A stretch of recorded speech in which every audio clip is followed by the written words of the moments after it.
Police સામાન્ય લોકોને helmet ન પહેરવા પર દંડ આપે છે, લાયસન્સ અથવા ટ્રાફિક નિયમોના ભંગ પર ચલણ આપે છે અને પોલીસ હવે તો ડ્રોન દ્વારા નજર પણ રાખે છે કે લોકો નિયમોનું ભંગ કરે તો તેમને ત્રીજી આંખ દ્વારા ઝડપી શકાય। પણ કમનસીબની વાત તો એ છે કે પોલીસની ધાક ગુંડાઓ અને દારૂડિયાઓને નથી। ગુજરાતમાં બેફામ દારૂનું વેચાણ થાય છે ને પાણીની જેમ પીવાય પણ છે, ત્યાં પોલીસ ક્યાં જાય છે? પોલીસની આંખ જો આવા ગેરકાયદે ધંધા કરતા લોકોને કેદ ન કરે તો એ આંખ નકામી છે। ડ્રાય સ્ટેટના બણગા ફૂંકતી સરકારને આ કેમ ધ્યાનમાં નથી આવતું? તમે સામાન્ય લોકોને સજા આપો છો તો આવા ગેરકાયદે બે નંબરના ધંધા ચલાવતા લોકોથી શું પોલીસ ડરે છે કે પછી પોલીસ આમાં ગંદા કૃત્યોમાં સહભાગી બને છે? પ્રશ્ન અનેક છે। હરસંઘવી સાહેબ, જવાબ તમે આપશો કે કેમ? તમે કાયદો અને વ્યવસ્થાની વાત કરો છો, પણ આજે જે ચોંકાવનારો રિપોર્ટ સામે આવ્યો છે તેના પર એક નજર કરજો એટલે તમને ખબર પડે કે કેટલા દારૂડિયાઓ ગુજરાતમાં છે। નમસ્કાર, આપની સાથે હું ભગવતી વિશાવડિયા। છેલ્લા કેટલાક સમયથી ગુજરાતમાં દારૂ એક ચર્ચાનો અને ગંભીર મુદ્દો બન્યો છે। એમાં પણ હવે આ દારૂ મુદ્દે એક ચોંકાવનારો રિપોર્ટ સામે આવ્યો છે। ગુજરાતમાં દારૂ પીને નિયમ ભંગ કરનારા વાહન ચાલકોની સંખ્યાનો આંકડો ચોંકાવનારો સામે આવ્યો છે। ગુજરાતમાં દારૂબંધીનો કાયદો માત્ર કાગળ ઉપર હોય તેવું વર્ષ 2023-24માં રોડ સેફટી રિપોર્ટમાં ખુલાસો થયો છે। ત્યારે અન્ય રાજ્યોની સરખામણીમાં ગુજરાતમાં મોટા પ્રમાણમાં દારૂનું સેવન કરતા હોવાનો રોડ સેફટી રિપોર્ટમાં ખુલાસો થતા સરકાર પણ ચોંકી ઉઠી છે।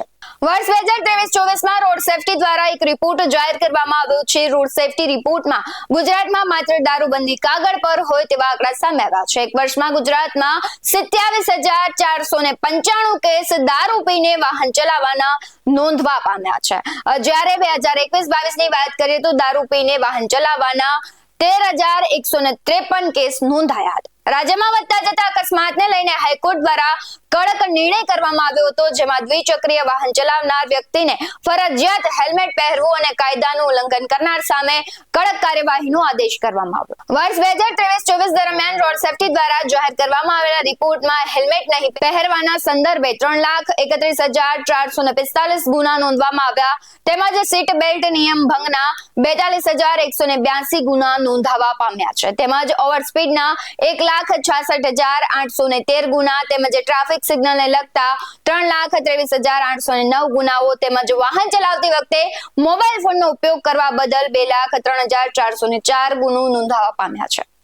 રાજ્યમાં વધતા જતા અકસ્માતને લઈને હાઈકોર્ટ દ્વારા મહત્વનો નિર્ણય કરવામાં આવ્યો, જેમાં દ્વિચક્રી વાહન પર બેસનાર બંને વ્યક્તિઓ ફરજિયાત હેલ્મેટ પહેરવું અને કાયદાનું ઉલ્લંઘન કરનાર વ્યક્તિ સામે કાયદેસરની કાર્યવાહી કરવાનો આદેશ કર્યો, જેને લઈને રાજ્ય સરકાર દ્વારા મહત્વનો નિર્ણય કરાયો છે, જેમાં સરકારી કચેરીઓમાં આવતા દ્વિચક્રી વાહનો પર હેલ્મેટ ફરજિયાત પહેરવાનો પરિપત્ર કરવામાં આવ્યો છે, તેમજ વાહન ચલાવનાર અને પાછળ બેસનાર બંને વ્યક્તિઓને ફરજિયાત હેલ્મેટ પહેરવું પડશે। ગુજરાત હાઈકોર્ટ એક જાહેર હિતની અરજીની સુનાવણી દરમિયાન અમદાવાદના ટ્રાફિક અને તે દૂર કરવાની વ્યવસ્થાઓ અંગે ચિંતા વ્યક્ત કરી હતી। સાથોસાથ હાઈકોર્ટે બાઇક ચાલકોને ફરજિયાત હેલ્મેટ પહેરવાની અમલવારી કરાવવા આદેશ કર્યો। બાઇકની પાછળ બેઠેલા વ્યક્તિએ પણ હેલ્મેટ પહેરવું તે અંગે અમલવારી ન થતી હોવાથી હવે તે અમલવારી કરવા આદેશ પણ કરાયો છે। ચાલો માની લઈએ કે લોકો હેલ્મેટ નથી પહેરતા, નિયમોનો ભંગ કરે છે, પણ દારૂના અડ્ડા ક્યારે બંધ કરાવશો? રસ્તા ઉપર આવેલી ગટરની વ્યવસ્થા ક્યારે કરશો? તેને લીધે અનેકના જીવ જાય છે। તમે રસ્તા પરના ખાડા ક્યારે રિપેર કરશો? તમે લોકોને સુરક્ષા ક્યારે આપશો? વિકાસની વાત તો તમે કરો છો, પણ વિકાસ વાસ્તવમાં ક્યારે લાવશો? તમે પ્રજાને વાયદા કરો છો, તે વાયદા તમે ક્યારે પૂરા કરશો? તમે અધિકારીઓની આળસ દૂર ક્યારે કરશો? અને સરકાર ને મારો સીધો પ્રશ્ન છે કે તમે આ બધા મુદ્દા પર કડક કાર્યવાહી ક્યારે કરશો? આ મુદ્દે તમારું શું કહેવું છે કમેન્ટ કરી જરૂરથી જણાવજો। આવા જ વધુ અહેવાલો સાથે ફરી મળતા રહીશું। તમે અમારી YouTube ચેનલને સબસ્ક્રાઇબ કરવાનું, અમને Facebook અને Instagram પર ફોલો કરવાનું ભૂલશો નહીં। બાકી નવી અપડેટ્સ મેળવવા માટે આપ જોતા રહો BS9 TV ન્યૂઝ। નમસ્કાર।